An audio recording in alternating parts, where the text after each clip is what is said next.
Hello friends, welcome to my channel CDP with Wani. I hope आप सब अच्छे होंगे, हेल्दी होंगे, अच्छे से स्टडीज़ को कर रहे होंगे। अगर मैं लास्ट क्लास का थोड़ा सा डिस्कशन करूं तो उसमें हमने क्या पढ़ा। लास्ट क्लास में हमने लैंग्वेज डेवलपमेंट का पार्ट 1 को डिस्कस किया, जिसमें हमने कुछ चीज़ें लैंग्वेज डेवलपमेंट से रिलेटेड डिस्कस करी। ठीक है, जैसे कि जो लैंग्वेज डेवलपमेंट है पार्ट है कॉग्निटिव डेवलपमेंट का। हमने ब्रेन के बारे में पढ़ा कि जो ब्रेन है उनको 2 हेमिस्फीयर में डिवाइड कर रखा है, एक लेफ्ट हेमिस्फीयर, एक राइट हेमिस्फीयर। ठीक है, लेफ्ट हेमिस्फीयर में हमें लॉजिक देखने को मिलता है। ठीक है, एल को हम एल से याद रख सकते हैं। ठीक है, और राइट हेमिस्फीयर में हमें क्रिएटिविटी देखने को मिलती है। ठीक है, फिर हमने देखा कि जो लैंग्वेज एक टूल है कम्युनिकेट करने के लिए, इसमें हमने लैंग्वेज डेवलपमेंट से रिलेटेड 4 स्किल्स का डिस्कशन किया, जिसमें हमने LSRW से जिसने हमें डिनोट किया। ठीक है, जिसमें हमें लिसनिंग, स्पीकिंग, रीडिंग और राइटिंग को हमने पढ़ा। हमने रिसेप्टिव और प्रोडक्टिव स्किल्स के बारे में यहाँ पर पढ़ा। ठीक है, प्रोफेसर स्मिथ ने वो कैप्स बताई है बच्चे की स्टेज के अकॉर्डिंग, उनको हमने डिस्कस किया। फिर हमने जो लैंग्वेज का स्ट्रक्चर है उसको phoneme, morpheme, syntax, semantics, syllable के बारे में पढ़ा। ठीक है, अब हमारा सेकंड पार्ट जो है लैंग्वेज डेवलपमेंट का, उसमें हम क्या डिस्कस करने वाले हैं वो देख लेते हैं। सबसे पहले जो आज का टॉपिक रहेगा डिस्कशन का, लैंग्वेज डेवलपमेंट का जो पार्ट 2 है, उसमें हम पढ़ने वाले हैं किसके बारे में। इसमें हम पढ़ने वाले हैं सबसे पहले तो स्टेजेस ऑफ लैंग्वेज डेवलपमेंट। इसमें अगर हम देखें कि बर्थ के टाइम पे बच्चा सिर्फ रोता है, जब बेबी बॉर्न होता है तो बच्चा रोता है, ठीक, क्राई करता है। 6 वीक्स के अराउंड 6 वीक्स के आसपास बच्चा कूइंग शुरू करता है। ठीक है, 6 मंथ्स के आसपास बच्चा बैबल बैबल करके आवाजें निकालना शुरू करता है। 1.5 ईयर की अगर मैं बात करूँ तो बच्चे के अंदर 1 वर्ड स्टेज आता है, यानी कि बच्चा अपने इस चीज की इसको नीड है उससे रिलेटेड 1 वर्ड बोलकर वो अपनी मदर को बताता है कि उसे ये चाहिए। अगर उसको मिल्क चाहिए तो वो मिल्क बोलेगा, सिर्फ मिल्क बोलेगा। ठीक है, और अगर उसको कुछ खाने का चाहिए तो वो फूड बोलेगा। ठीक है, जैसे यहाँ पे मैंने और कुछ एग्जाम्पल दी, जैसे दादा, बॉल, जूस, इस तरीके के वर्ड, यानी कि 1 वर्ड बच्चा बोलना शुरू करता है। ठीक है, सेकेंड ईयर के अराउंड 2 वर्ड स्टेज बच्चे की आ जाती है, यानी कि 2 वर्ड्स को बच्चा मिलाकर बोलना शुरू कर देता है। ठीक है, जैसे मम्मी, खाना, इस तरीके से 2 वर्ड बच्चा बोलना शुरू कर देता है। मम्मी, अप, मोर जूस, इस तरीके के 2 वर्ड बोल के बच्चों को जिस चीज की जरूरत होती है बच्चा वो चीज मांगना शुरू कर देता है। और प्री स्कूल ईयर्स जो है उसके आसपास बच्चे के पास 50 वर्ड पर डे बच्चा बोलता है या सीखता है। ठीक है, तो ये थी हमारी stages of development, stages of language development. ठीक है, अब देखते हैं हम नेक्स्ट क्या है, अर्ली चाइल्डहुड। मैंने आपको बताया था जब हमने स्टेजेस ऑफ डेवलपमेंट को डिस्कस किया था कि जो अर्ली चाइल्डहुड है बहुत ज़्यादा इम्पॉर्टेंट है, कह सकते हैं क्रूशियल पीरियड है किसके लिए, लैंग्वेज डेवलपमेंट के लिए। इस टाइम पे बच्चे का जो लैंग्वेज डेवलपमेंट होता है ना वो बहुत तेजी से होता है। ठीक है, और जो चीज़ें बच्चा सुनता है, जो जिस चीज़ जैसे वो अपने पेरेंट्स को सुनते हुए देखता है ना, सुनता है उन्हें, उसी तरीके से बच्चा बोलना शुरू कर देता है। वो जिस तरीके के कार्टून शोज देखता है बच्चा उसी की लैंग्वेज की नकल, यानी कि उन्हीं को इमिटेट करना शुरू कर देता है इस टाइम पे। क्यों? क्योंकि ये जो पीरियड होता है वो इमिटेशन पीरियड होता है। बच्चा जिस तरीके की लैंग्वेज सुनता है अपने पेरेंट्स से या कह सकते हैं टेलीविजन में या रेडियो पे, बच्चा उसी तरीके की लैंग्वेज को ग्रास्प करता है और उसको यूज करना शुरू कर देता है। तो इसीलिए जो अर्ली चाइल्डहुड पीरियड है जो कि 2 से 6 साल तक का टाइम पीरियड है, बहुत ज़्यादा इम्पोर्टेंट रोल होता है इस टाइम पे कि लैंग्वेज डेवलपमेंट बहुत ज़्यादा तेज, बहुत ज़्यादा जल्दी होती है। इसीलिए इस टाइम पे जो अर्ली चाइल्डहुड का टाइम है, इस टाइम पे जो पेरेंट्स हैं उनको बहुत ज़्यादा ध्यान रखना चाहिए कि वो कुछ भी बच्चे के आगे कोई भी गलत वर्ड का यूज़ ना करे, या अपने पार्टनर के साथ गलत तरीके से बिहेव ना करे, बात ना करे। सो इसीलिए, क्योंकि अगर वो इस तरीके का यूज करते हैं तो बच्चा उस चीज को सीखता है, इस टाइम पे उस तरीके की लैंग्वेज को बच्चा सीखता है, फिर उसी तरीके की लैंग्वेज वो घर में यूज करता है। इसीलिए इस टाइम में पेरेंट्स को ध्यान रखना चाहिए। ठीक है, अब आ जाते हैं हम कि लैंग्वेज डेवलपमेंट पे जीन पियाजे, लेव वाइगोत्स्की और नोम चॉम्स्की के क्या थॉट्स रहे, उन्होंने क्या थॉट्स लैंग्वेज डेवलपमेंट को लेकर दिए। ठीक है, एक एक करके इनको समझते हैं। ठीक है, सबसे पहले हम आ जाते हैं जीन पियाजे पे। जो जीन पियाजे हैं वो एक स्विस साइकोलॉजिस्ट हैं। ठीक है, जिनका बॉर्न 9 अगस्त 1896 में स्विट्जरलैंड में हुआ, इसीलिए इनको स्विस साइकोलॉजिस्ट कहते हैं। ठीक है, इन्होंने कहा cognitive development proceed language development, यानी कि कॉग्निटिव डेवलपमेंट से ही बच्चे के अंदर लैंग्वेज डेवलपमेंट का डेवलपमेंट होता है। जैसे जैसे बच्चा थॉट प्रोसेस, जैसे बच्चा जो है सबसे पहले क्या करता है, थॉट प्रोसेस करता है अपने माइंड में। कॉग्निटिव हमारा किससे रिलेटेड होता है, हमारा माइंड से रिलेटेड। चीजों को वो दिमाग में सोचता है, जिस तरीके की वो चीज को देखता है उसका स्कीमा अपने दिमाग में बना लेता है और उस स्कीमा के थ्रू बच्चे की लैंग्वेज डेवलप होती है। इन्होंने ये कहा है जैसे language development is a result of cognitive development. Cognitive development से ही क्या है, हमारा लैंग्वेज डेवलपमेंट होता है। पहले जो बच्चा है वो चीज़ों को अपने माइंड में सोचता है, माइंड में उसके स्कीमा क्रिएट करता है। ठीक है, और फिर उससे रिलेटेड बच्चा लैंग्वेज को डेवलप करता है। जीन पियाजे theory of language development is based on idea that children create mental structures or schema within their mind and that language development happen from these schema।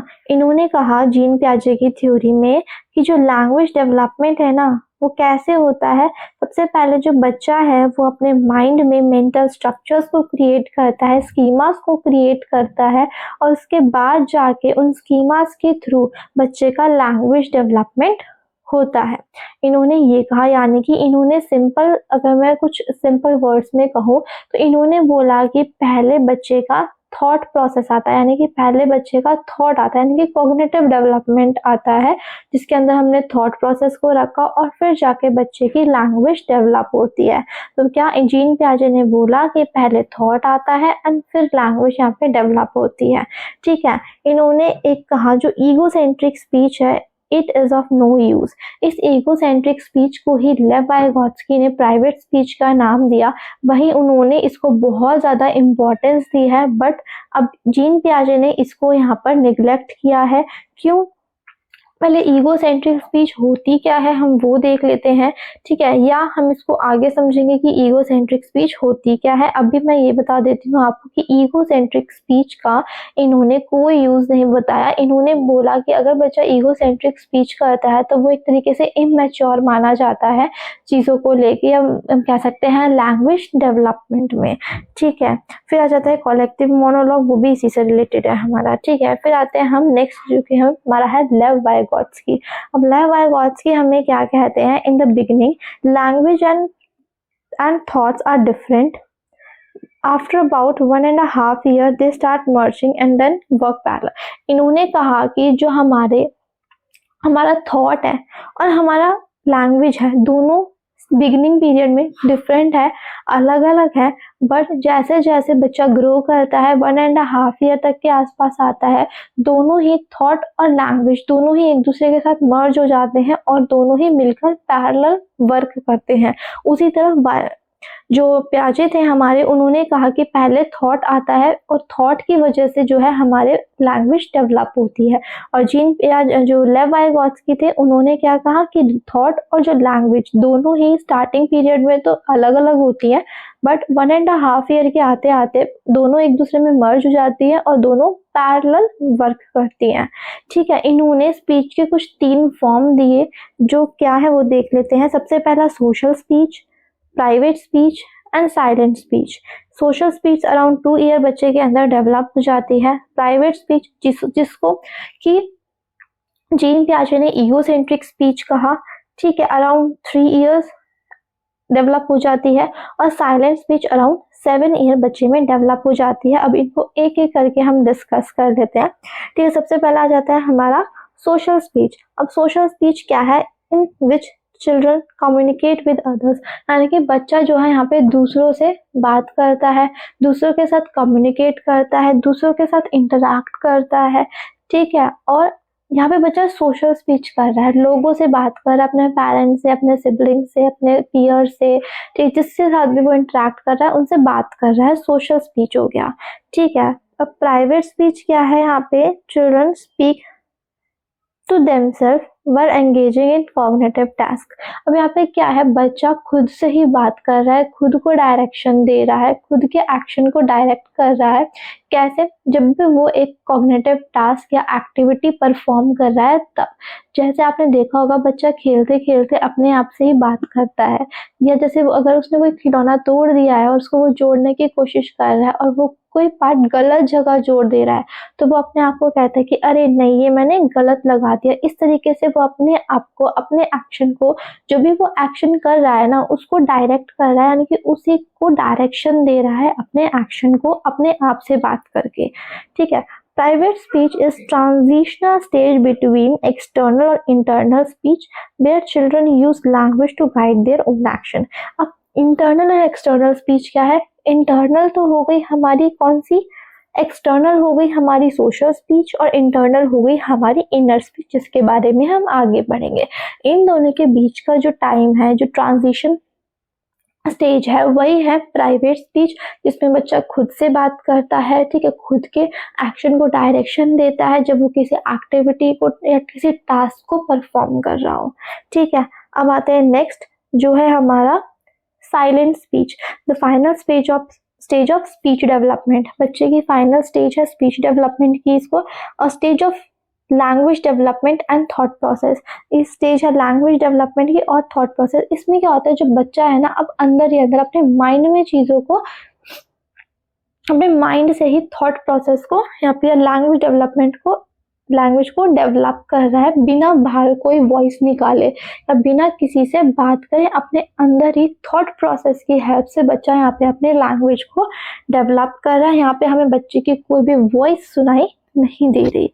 Inner speech is in silent internal language of thought that we use to reason, plan and regulator behaviour. अब बच्चा यहाँ पे इसको किस तरीके से use कर रहा है? इनर स्पीच को प्लान करने में, कुछ रीजनिंग वगैरह करने में, या अपने बिहेवियर को रेगुलेट करने में। यहाँ पे बच्चा इनर साइलेंट स्पीच जो है उसको यूज कर रहा है। तो यहाँ पे स्पीच के हमने 3 फॉर्म पर, जिसमें सोशल स्पीच, जिसमें जो बच्चा है वो अपने बाहरी एनवायरनमेंट से इंटरैक्ट कर रहा है।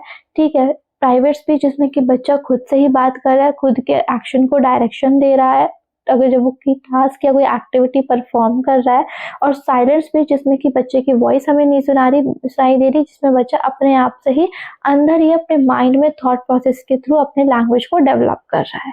तो ये 3 दिए लेवी-गोत्स्की ने। अब आ जाते हैं हम नेक्स्ट पे, जो कि है हमारे नॉम चॉम्स्की। नॉम चॉम्स्की ने कहा बच्चे के अंदर लैंग्वेज सीखने की, यानी कि लैंग्वेज को एक्वायर करने की एक इनेट एबिलिटी होती है, या एक नेचुरल एबिलिटी होती है, जिसकी वजह से जो बच्चा है लैंग्वेज को समझ के, यानी कि लैंग्वेज को सुनकर ही सीख लेता है। ठीक है, और ये जो एबिलिटी होती है बाय बर्थ उसके अंदर होती है। Developed theory that language acquisition is natural ability that human are born with it, यानी कि लैंग्वेज को एक्वायर करने की एक नेचुरल एबिलिटी, यानी कि इनेट एबिलिटी होती है ह्यूमन बेबी में बाय बर्थ। ठीक है, अब इन्होंने 2 कंसेप्ट दिए, एक यूनिवर्सल ग्रामर का कंसेप्ट दिया और एक दिया लैंग्वेज एक्विजिशन डिवाइस का, जिसको कि हम अभी पढ़ेंगे। पहले हम यूनिवर्सल ग्रामर का कंसेप्ट पढ़ लेते हैं कि यूनिवर्सल ग्रामर का कंसेप्ट क्या है। All human languages share a common set of rules or universal grammar that children are born with it. देखो इन्होंने क्या कहा, इन्होंने कहा कि जितने भी ह्यूमन लैंग्वेजेस है ना, सब में कुछ सेट ऑफ रूल्स होते हैं और कुछ यूनिवर्सल ग्रामर होते हैं जो हर एक लैंग्वेज में सेम होती हैं, और इस चीज की जो है बच्चे के अंदर ही बाय बर्थ होते हैं, की वजह से जो बच्चा है वो लैंग्वेज को इजीली है ना समझ लेता है, लैंग्वेज को इजीली ग्रास्प कर लेता है। यानी कि यूनिवर्सल ग्रामर जो है, यानी कि वो कुछ कॉमन लैंग्वेजेस, जो सारी लैंग्वेजेस हैं उनके कुछ कॉमन सेट ऑफ रूल्स होते हैं, यूनिवर्सल ग्रामर जिसको कि हम कह सकते हैं, जो कि बच्चे के अंदर बाय बर्थ होती है। ठीक है, तो ये तो था यूनिवर्सल ग्रामर का कंसेप्ट। अब जो आगे जो नेक्स्ट कंसेप्ट दिया है इन्होंने, किसका, लैंग्वेज एक्विजिशन डिवाइस का, यानी कि लैड। अब ये क्या है, children born with an hypothetical tool called the LAD, language acquisition device। यानी कि जो बच्चा है वो लैंग्वेज एक्विजिशन डिवाइस के साथ पैदा होता है, जिसको कि हम लैड कहते हैं। ये किसी तरीके का डिवाइस नहीं है, यानी कि इसका कोई हार्डवेयर टूल नहीं है हमारे माइंड में, यह सिर्फ एक प्रोसेस है जिसके बारे में इन्होंने बात करी है। ठीक है, जो कि हमें लैंग्वेज को लर्न करने में हेल्प करता है। ठीक है, इन्होंने कहा a LAD is a series of process that allow to understand language naturally without formal education. अब जैसे बच्चा है वो बोर्न हुआ, जब वो उसकी लैंग्वेज सीखने की टाइम आ रहा होता है, उस टाइम पे अपने पेरेंट्स को सुनता है, अपने पीयर्स को सुनता है, अपने सोसाइटी में आसपास लोगों को सुनता है, उसी से सुन के वो जिस तरीके की लैंग्वेज वो सुनता है तो उसी तरीके की लैंग्वेज को वो सीख लेता है। क्यों? क्योंकि उस लैंग्वेज में वही यूनिवर्सल ग्रामर के कंसेप्ट लग रहे हैं जो कि बच्चे के अंदर बाय बर्थ है, और वही लैंग्वेज एक्विजिशन डिवाइस जो बच्चे के अंदर है वो वहाँ पे उसको उस लैंग्वेज को सीखने में हेल्प कर रहा है विदाउट एनी फॉर्मल एजुकेशन। बच्चे को एजुकेशन हम कब देते हैं? जब वो 5 साल 6 साल के बाद हम बच्चे को एक फॉर्मल एजुकेशन देते हैं, बट उससे पहले वो लैंग्वेज सीख चुका होता है। क्यों? कि उसके अंदर एक लैंग्वेज एक्विजिशन डिवाइस, या डिवाइस नहीं है एक तरीके का, अगर हम देखें तो ये एक तरीके का प्रोसेस है। ठीक है, जिससे कि जो बच्चा है लैंग्वेज को नेचुरली सीख लेता है विदाउट एनी फॉर्मल एजुकेशन। तो यह है लैंग्वेज एक्विजिशन डिवाइस। तो यहाँ पे 2 कंसेप्ट दिए इन्होंने, एक यूनिवर्सल ग्रामर का जो बच्चे के अंदर, जो कि हर लैंग्वेज के कुछ कॉमन सेट्स ऑफ रूल्स होते हैं जिसके जो कि बच्चे के अंदर होते हैं, जो कि लैंग्वेज सीखने में हेल्प करते हैं, और एक लैंग्वेज एक्विजिशन डिवाइस है जो कि नेचुरल लैंग्वेज सीखने में बच्चे को हेल्प करता है विदाउट एनी फॉर्मल एजुकेशन। ठीक है, तो ये 3 हमने पढ़े। हमने क्या क्या पढ़ा? हमने पढ़ा कि स्टेजेस क्या थी लैंग्वेज डेवलपमेंट की, हमने पढ़ा लैंग्वेज डेवलपमेंट के ऊपर जीन पियाजे, लेव वाइगोत्स्की और नॉम चॉम्स्की के क्या थॉट्स थे। जीन पियाजे ने कहा थॉट पहले आता है, उसी की हेल्प से हमारा लैंग्वेज डेवलप होता है। ठीक है, लेव वाइगोत्स्की ने कहा दोनों स्टार्टिंग जो टाइम होता है, बिगनिंग जो टाइम होता है बच्चे का, उसमें दोनों डिफरेंट होते हैं, बाद में दोनों मर्ज होकर एक दूसरे के साथ पैरेलल वर्क करते हैं। ठीक है, और इन्होंने कहा नॉम चॉम्स्की ने कि नहीं भाई, बच्चे के अंदर एक लैंग्वेज को एक्वायर करने की एक इनेट एबिलिटी होती है जो कि उसके अंदर बाय बर्थ होती है। तो ये तीनों कंसेप्ट हमने यहाँ पे डिस्कस किए। आई होप आपको जो है वीडियो अच्छा लगा होगा, चीज़ें समझ आई होगी, और अगर वीडियो अच्छा लगा हो तो please like, subscribe and share. Thank you.